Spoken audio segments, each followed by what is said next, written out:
ॐ गं गणपतये नमः।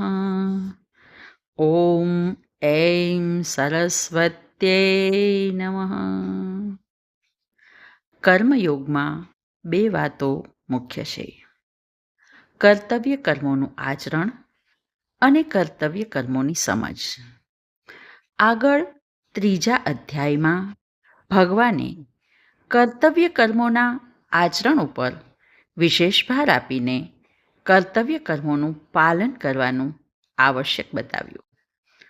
અને હવે આગળના ચોથા અધ્યાયમાં કર્તવ્ય કર્મોની સમજ પર વિશેષ ભાર મૂકતા કહે છે: શ્રી ભગવાન ઉવાચ ઇમં વિવસ્વતે યોગમ પ્રોક્તવાનહમવ્યયમ વિવસ્વાન મનવે પ્રાહ મનુરીક્ષ્વાકવે બ્રવીત.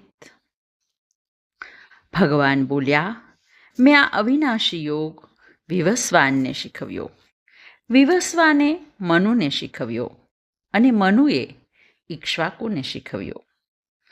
આપણે ત્યાં જ્ઞાનનું મૂળ સ્ત્રોત ભગવાન શિવ છે, જે આદિગુરુ દક્ષિણામૂર્તિના રૂપે છે. તેમણે આ અવ્યય એટલે કે નષ્ટ ન થનારું જ્ઞાન વિવસ્વાન સૂર્યને કહ્યું. આપણું બ્રહ્માંડ 12 આદિત્યોનું છે.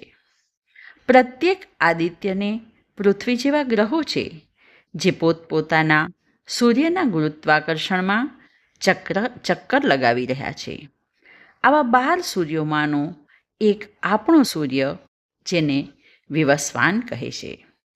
આ વિવસ્વાન નામના સૂર્યે આ જ્ઞાન મનુને આપ્યું. આ મનુ એટલે માનવ જાતિના આદિપુરુષ, જેના દ્વારા માનવ જાતિનો ઉદ્ભવ થયો. આ મનુએ આ જ્ઞાન ઇક્ષ્વાકુ રાજાને આપ્યું. આમ સૂર્યથી શરૂ થયેલું જ્ઞાન ઇક્ષ્વાકુ સુધી પહોંચ્યું.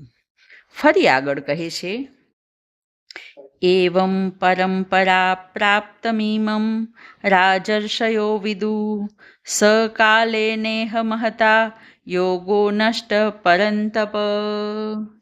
હે પરંતપ, એ પછી આ જ્ઞાન ઘણા રાજર્ષિઓએ પ્રાપ્ત કર્યું, પણ પછી પરંપરા તૂટી જવાથી આ યોગ નષ્ટ થઈ ગયો હતો. અહીં ભગવાન અર્જુનને પરંતપ સંબોધન કરે છે. પરમતપનો અર્થ છે શત્રુને તપાવનારો.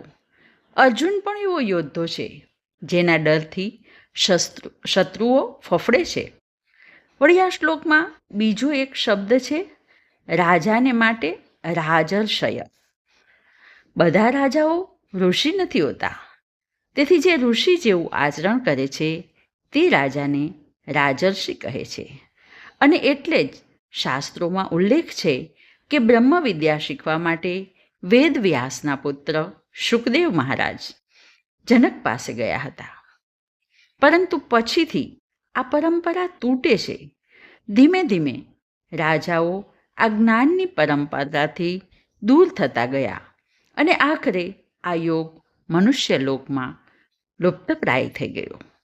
જે હવે હું તને કહેવા જઈ રહ્યો છું એમ કહીને ભગવાન આગળ કહે છે: સ એવાયમ મયા તેદ્ય યોગ પ્રોક્ત પુરાતન ભક્તોસી મે સખા ચેતી રહસ્યમ હ્યેતદુત્તમમ.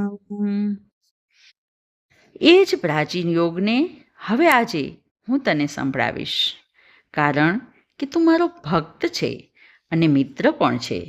તેથી આ ઉત્તમ રહસ્ય ભર્યો યોગ તને કહી રહ્યો છું. ભગવાન અહીં સ્પષ્ટ રીતે અર્જુનને કહે છે કે મેં જે સૃષ્ટિના આદિકાળમાં સૂર્યને ઉપદેશ કર્યો હતો એ આજે હું તને સંભળાવીશ, કારણ કે તું મારો ભક્ત પણ છે અને મિત્ર પણ છે. પરંતુ આ વાત સાંભળીને અર્જુનના મનમાં પ્રશ્નો ઉત્પન્ન થાય છે. સૃષ્ટિના આરંભમાં સૂર્યને ઉપદેશ કેવી રીતે થયો?